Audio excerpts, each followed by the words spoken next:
إذا وجدوا فيكم ثغرة لا يراع فيكم إلا ولا ذمة، ولن ترضى عنك اليهود ولا النصارى حتى تتبع ملتهم. مش ممكن يرضوا عنكم. امشوا استسلموا، امشوا اعترفوا بإسرائيل، قولوا لهم احنا ناقليكم على عيوننا على راسنا. ما ينفعش، لن ترضى عنك اليهود ولا النصارى حتى تتبع ملتهم.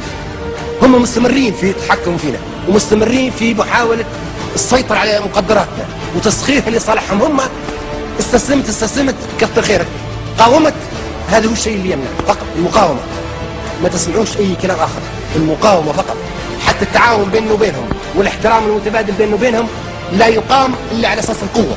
إذا كانت هذه الأمة قوية وتلحق بهم الضرر وقادرة أن ترد الصاعين ويدها طويلة، عندئذ يجلسوا معنا على مائدة المفاوضات ويجعلوا الحدود لمطامحهم التوسعية. عندئذ يقام التعاون بيننا وبينهم والاحترام المتبادل. أما تعاون بين قوي وضعيف، احترام بين قوي وضعيف، بين محتاج وغني، لا يمكن يكون.